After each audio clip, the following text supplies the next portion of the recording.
താബോർ മലയിൽ വെച്ച് രൂപാന്തരപ്പെട്ടു. ഓ, എന്തോ ഒരു മനോഹരമായ ജ്വലിക്കുന്ന ഈശോയെ കണ്ടു. അതോടൊപ്പം പത്രോസ് നോക്കുമ്പോൾ എന്താ കാണുന്നത്? അയ്യോ, മോശയും ഏലിയായും വന്നിരിക്കുന്നു. പത്രോസ് ഉടനെ വിളിച്ചു പറഞ്ഞു, അയ്യോ കർത്താവേ, നമുക്കിവിടെ 3 കൂടാരം ഉണ്ടാക്കാം, മോശയ്ക്കും നിനക്കും ഏലിയാക്കും. തുടർന്ന് അവിടെ എഴുതിയിരിക്കുന്നത്, അവൻ പറയുന്നത് എന്തെന്ന് അവന് തന്നെ വെളിവില്ല. അപ്പം പത്രോസ് മോശയെയും യേശുവിനെയും ഏലിയായെയും ഒരുപോലെ കാണുകയാണ്. അതാണ് ഫരിസേയൻ. അതല്ല സത്യം. ഉടനെ ഒരു കാർമേഘം വന്നിട്ട് ഇവരെ എല്ലാവരെയും മൂടി. ഇനി കുറച്ചു നേരത്തേക്ക് പത്രോസിന് ഒന്നും കാണാൻ പറ്റുന്നില്ല. അതിൻ്റെ ഇടയിൽ നിന്നൊരു ശബ്ദമുണ്ടായി, പിതാവിൻ്റെ ശബ്ദം. ഞാൻ അവിടെ അല്പം കൂട്ടിച്ചേർക്കുകയാണ്. അതിങ്ങനെയാണ്, മോശയും ഏലിയായും ആരെക്കുറിച്ച് പ്രവചിച്ചിരുന്നോ അവനിതാ വന്നെത്തിയിരിക്കുന്നു. അവൻ ആരാണ്? എൻ്റെ പ്രിയപുത്രൻ. ഇവൻ എൻ്റെ പ്രിയപുത്രനാകുന്നു, ഇവനെ ശ്രവിക്കുക. ഇവനെ കുറിച്ചാണ് മോശയും ഏലിയായും പ്രഘോഷിച്ചിരുന്നത്. അവരെത്തിക്കഴിഞ്ഞിരിക്കുന്നു. ഇനി ആരെയാണ് നമ്മൾ നോക്കേണ്ടത്?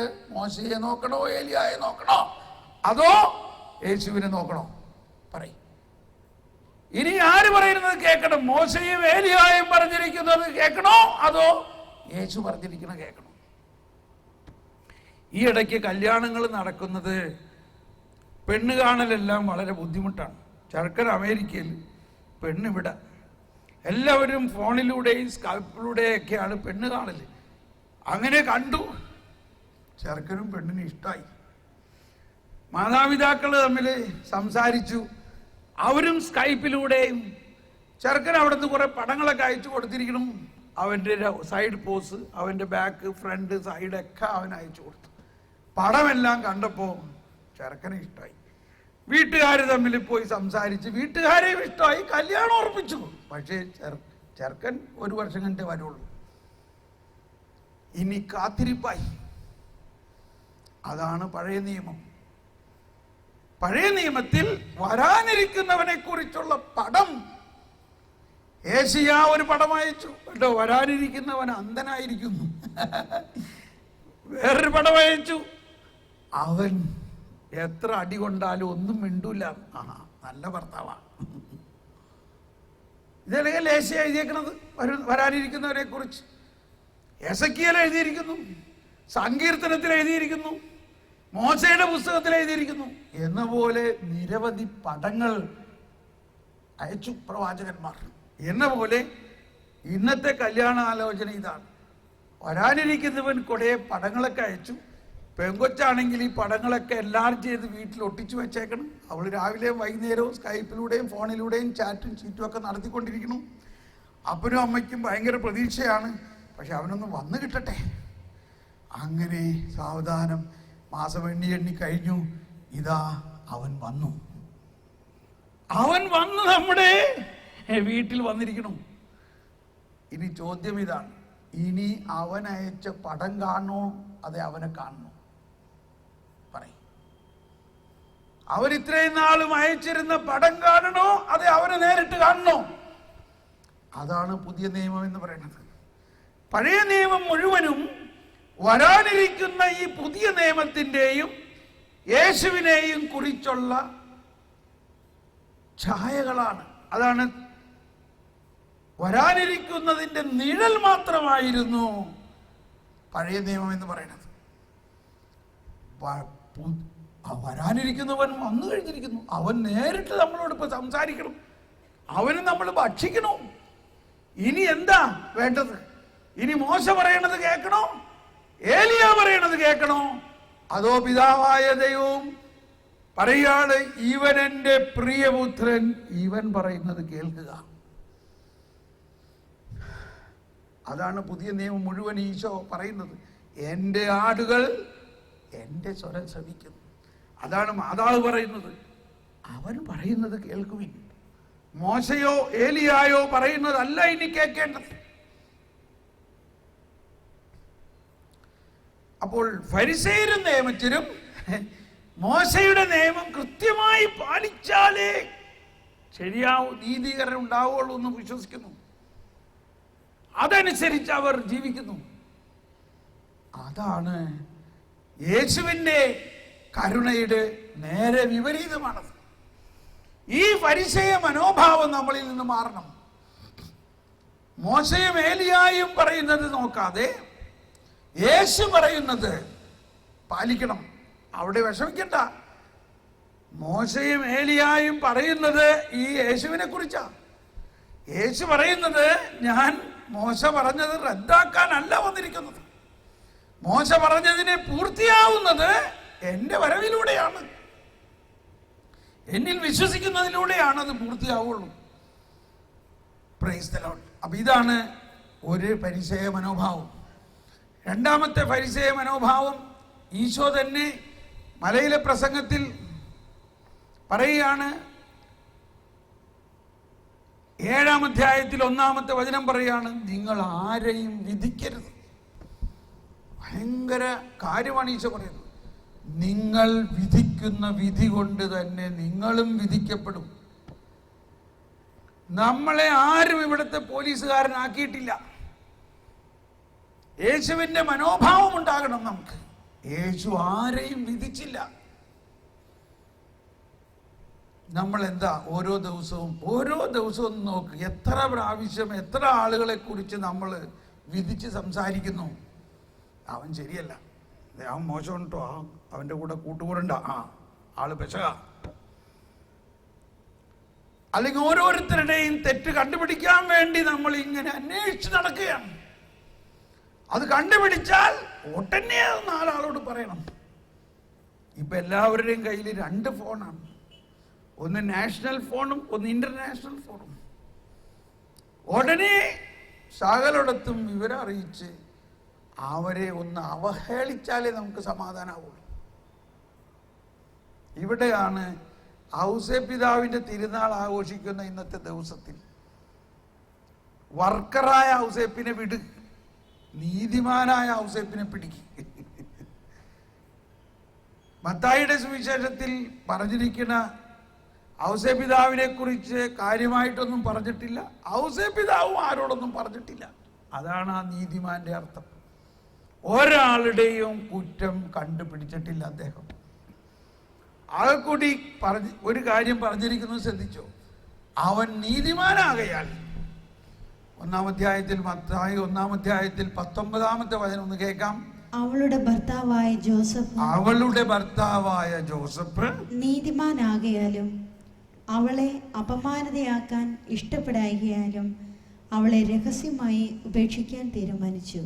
അതായത് ഔസേപ്പ് മണവാളനാണ്, മണവാട്ടിയുമായിട്ട് വിവാഹം നിശ്ചയിച്ചു കഴിഞ്ഞിരിക്കുന്നു. പക്ഷെ വിവാഹമായിട്ടില്ല. പക്ഷെ അവരെ സംബന്ധിച്ച് വിവാഹം കഴിഞ്ഞ മാതിരിയാണ്, പക്ഷെ കൂടെ നിശ്ചയിച്ചിട്ടില്ല. അതിനിടയെ അവള് ഗർഭിണിയായിരിക്കും ആൽപ്പെട്ടു.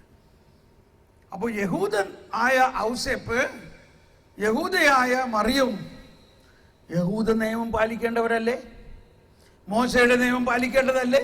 ഇപ്പൊ മോശയുടെ നിയമം എവിടെ പോയി? മോശയുടെ നിയമപ്രകാരം യഹൂദനായ ഔസേപ്പ് യഹൂദയായ ഭാര്യ അവനൊപ്പം ശയിക്കാതിരിക്കെ ഗർഭിണിയായി കണ്ടെന്നറിഞ്ഞപ്പോൾ അവൻ ഉടനെ പോയിട്ട് കംപ്ലൈന്റ് ചെയ്യണ്ടല്ലേ. കംപ്ലൈന്റ് ചെയ്താൽ എന്തുണ്ടാകുമെന്ന് അവനറിയാലോ യഹൂദ നിയമപ്രകാരം. അപ്പൊ പരിശുദ്ധാത്മാവിലൂടെയാണ് അവൾ ഗർഭിണിയായിരിക്കണേന്ന് അറിയില്ല. അവൻ സാധാരണ അവന്റെ ഭാര്യ അവനെ കൂടാതെ ഗർഭിണിയായിരിക്കണം. എന്തോ ഒരു വലിയ ചതിയാണ്.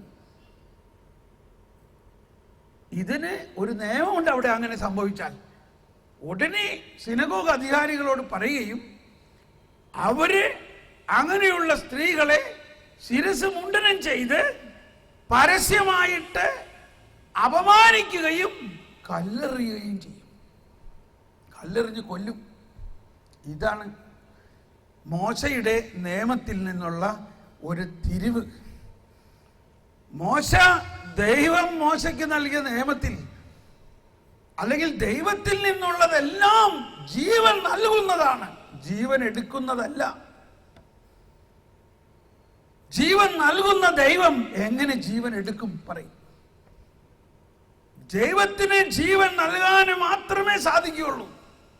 ജീവൻ നൽകുന്ന ദൈവം ഒരിക്കലും ജീവൻ എടുക്കില്ല.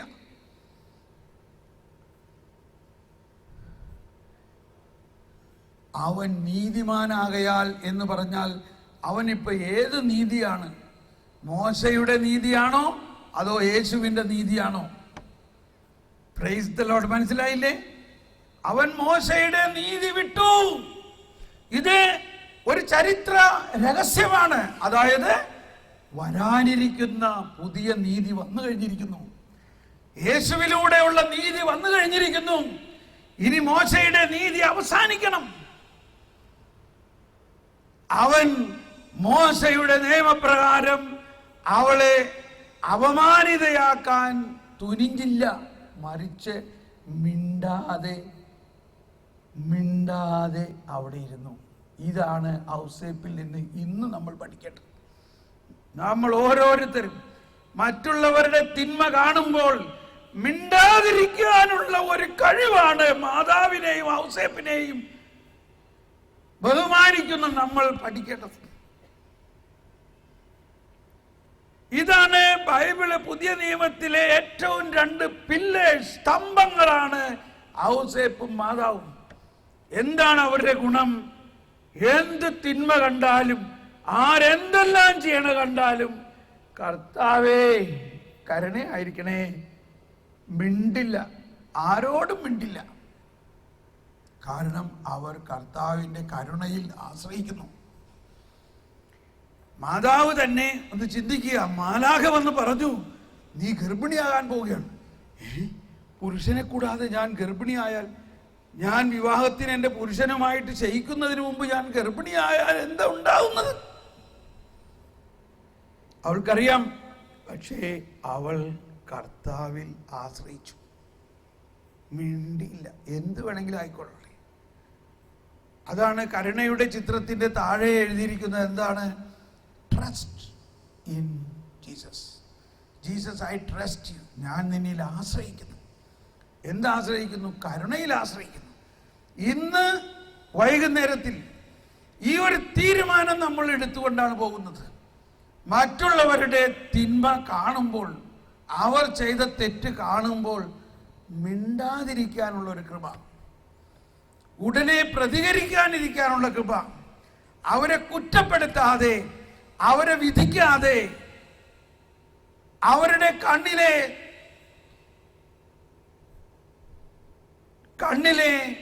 എന്താ, നിന്റെ കണ്ണിലെ തടിയിരിക്കുക, അവരുടെ കണ്ണിലെ പൊടിയെടുക്കാൻ നീ എന്തുകൊണ്ട് തുനിയുന്നു എന്നാ പറയണേ. ഇതാണ് പുതിയ നിയമം. അപ്പോൾ ഈശോ പറയുന്നത് വലിയൊരു രഹസ്യമാണ്.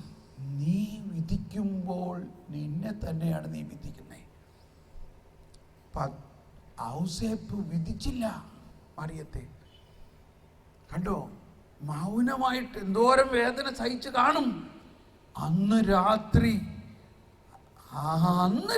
അധികം സമയമൊന്നും വന്നില്ല. അന്ന് രാത്രി തന്നെ കർത്താവിന്റെ മാലാഖ സ്വപ്നത്തിൽ ഔസേപ്പിനോട് പറഞ്ഞു, ഔസേപ്പേ, നീ വിഷമിക്കണ്ട, നിന്റെ ഭാര്യ പരിശുദ്ധാത്മാവിലൂടെയാണ് ഗർഭിണിയായിരിക്കുന്നത്.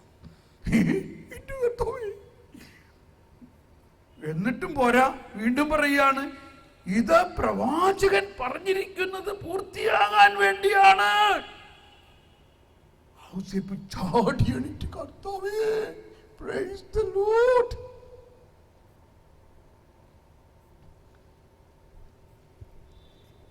ഫരിസേയ മനോഭാവം നമ്മളിൽ ഉള്ള വേറൊന്നാണ്. 23:23 മത്തായി 23:23 എളുപ്പം ഓർത്തിരിക്കണ നമ്പറാ. മത്തായിയുടെ സുവിശേഷത്തിൽ 23-ാം അധ്യായം നിങ്ങൾ ഇന്ന് പോയിട്ടൊന്ന് വായിച്ചു നോക്കിയോ.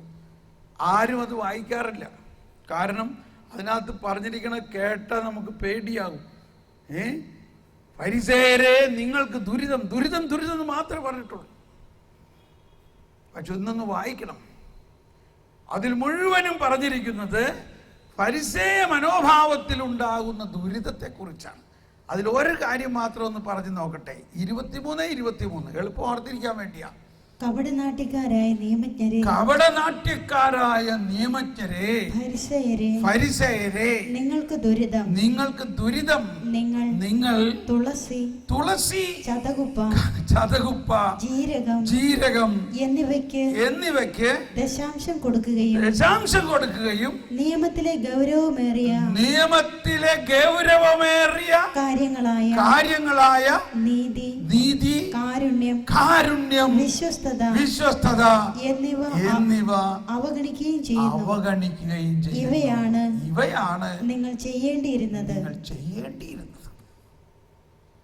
നമ്മളും കൃത്യമായിട്ട് ദശാംശം കൊടുക്കണമെന്നൊക്കെ ആഗ്രഹമുള്ളവരല്ലേ? ദശാംശം കൊടുത്തില്ലെങ്കിൽ ശാപം ഉണ്ടാകുന്നവരെ ചിന്തിക്കുന്നവരുണ്ട്. പക്ഷേ അതൊന്നും അല്ല കാര്യം. നമ്മുടെ ദശാംശം അന്വേഷിച്ചിരിക്കല്ല അവിടെ കർത്താവ്. നിങ്ങളുടെ കരുണയാണ് ആവശ്യം. നമ്മൾ ദശാംശവും കൊടുക്കും, അതെല്ലാം കൊടുത്ത് അതൊക്കെ കൃത്യമായിട്ട് ഞാൻ പാലിക്കുന്നുണ്ട് കേട്ടോ. പക്ഷെ കർത്താവ് പറയാണ്, അവയേക്കാൾ വലുത് എന്താണ്? നീതിയും കാരുണ്യവും. ഏത് നീതി? ദൈവത്തിന്റെ നീതിയും ദൈവത്തിന്റെ കരുണയുമാണ് അതിനേക്കാൾ വലുത്. ആ മറ്റുള്ളവരോട് ഒന്ന് കരുണ കാണിക്കുക. അപ്പൊ അവിടെയാണ് സുവിശേഷ ഭാഗ്യങ്ങളിൽ മത്തായിയുടെ സുവിശേഷം 5-ാം അധ്യായത്തിൽ പറയുകയാണ്, കരുണ ഉള്ളവർ ഭാഗ്യവാന്മാർ, അവർക്ക് കരുണ ലഭിക്കും. എന്താ അർത്ഥം ആലോചിച്ച് നോക്കി. കരുണ ഉള്ളവർ എന്ന് പറഞ്ഞാൽ കരുണ ലഭിച്ചില്ലേ? ഇല്ല. കരുണയുള്ളവർ ഭാഗ്യവാന്മാർ, അവർക്ക് കരുണ ലഭിക്കും എന്ന് പറഞ്ഞാൽ ഈ ഫരിസേയ മനോഭാവത്തിൽ നിന്ന് വിട്ട് ദൈവത്തിന്റെ കരുണാർദ്രമായ നീതിയെ സ്വന്തമാക്കിയവർ ഭാഗ്യവാന്മാർ. അവിടെയാണ് ഈശോ വീണ്ടും പറയുന്നത്, സുവർണ നിയമം എന്ന് പറയുന്നത് മറ്റുള്ളവർ നിങ്ങൾക്ക് എന്ത് ചെയ്യണമെന്ന് നിങ്ങൾ ആഗ്രഹിക്കുന്നുവോ അത് നിങ്ങൾ അവർക്ക് ചെയ്യുവിൻ. മത്തായി 7:12 എന്ന് പറഞ്ഞ്, മറ്റുള്ളവർ നിങ്ങൾക്ക് എന്ത് ചെയ്യണമെന്ന് നിങ്ങൾ ആഗ്രഹിക്കുന്നുവോ അത് നിങ്ങൾ മറ്റുള്ളവർക്ക് ചെയ്യുവിൻ. നിങ്ങൾ ചെയ്ത നിങ്ങളൊരു കുറ്റത്തിന് ചെയ്തതിന് ശിക്ഷിക്കപ്പെടണമെന്ന് നിങ്ങൾ ആഗ്രഹിക്കുന്നുണ്ടോ? ഉണ്ടോ? ആരും ആഗ്രഹിക്കുന്നില്ല. എല്ലാവരും ആഗ്രഹിക്കുന്നത് ക്ഷമിക്കണമെന്നാണ്. അത് നിങ്ങൾ മറ്റുള്ളവരോട് ചെയ്യുവിൻ. സ്നേഹമുള്ളവരെയും, അപ്പോൾ ഇന്ന് നമ്മൾ തുടർന്നുള്ള ആരാധനയിലെല്ലാം ഈ ഒരു കാര്യത്തെക്കുറിച്ച് നമ്മൾ ചിന്തിക്കുകയും ഈ കാര്യത്തിലാണ് കർത്താവ് പശ്ചാത്തപിക്കാൻ പറയുന്നത്. റിപ്പന്റ്, മനസ്സ് തിരിയുവിൻ എന്ന് പറയുന്നത് ഈശോ വന്നിരിക്കുന്നത് നമ്മുടെ പാപത്തെ ഏറ്റെടുക്കാനാണ്. ആ ഈശോയിലേക്ക് മനസ്സ് തിരിയുവിൻ. നിങ്ങളുടെ ഫരിസേയ മനോഭാവത്തെ വിട്ടിട്ട് മറ്റുള്ളവരെ കുറ്റപ്പെടുത്തുകയും അവരുടെ കുറ്റങ്ങൾ കണ്ടുപിടിക്കാൻ വേണ്ടി വ്യഗ്രതയോടെ പാഞ്ഞു നടക്കുകയും ചെയ്യുന്ന 10 കൽപ്പനകളെ കണിശമായി പാലിച്ചാലേ രക്ഷ കിട്ടുള്ളൂ എന്നുള്ള വിശ്വാസം വിടൂ. ഞാൻ വന്നിരിക്കുന്നത് നിങ്ങൾക്ക് നിങ്ങളുടെ പാപം മുഴുവനും ഏറ്റെടുത്ത് നിങ്ങളെ വിശുദ്ധീകരിക്കാനാണ് വന്നിരിക്കുന്നത് എന്നുള്ള ആ യേശുവിൻ്റെ കരുണയിൽ ആശ്രയിക്കുക. അങ്ങനെ ആ കരുണാർദ്രമായ സ്നേഹത്തെ നമ്മൾ ഉൾക്കൊള്ളുമ്പോൾ നമ്മൾക്ക് ദൈവരാജ്യത്തിൻ്റെ വലിയൊരു അനുഭവം ഉണ്ടാവും. നമുക്കൊന്ന് എഴുന്നേറ്റ് നിൽക്കാം. നമ്മളിപ്പോൾ ഉടനെ തന്നെ വിശുദ്ധ കുർബാന എഴുന്നള്ളിച്ച് വെച്ച് ആരാധിക്കാൻ പോവുകയാണ്. അതിനു മുൻപായിട്ട്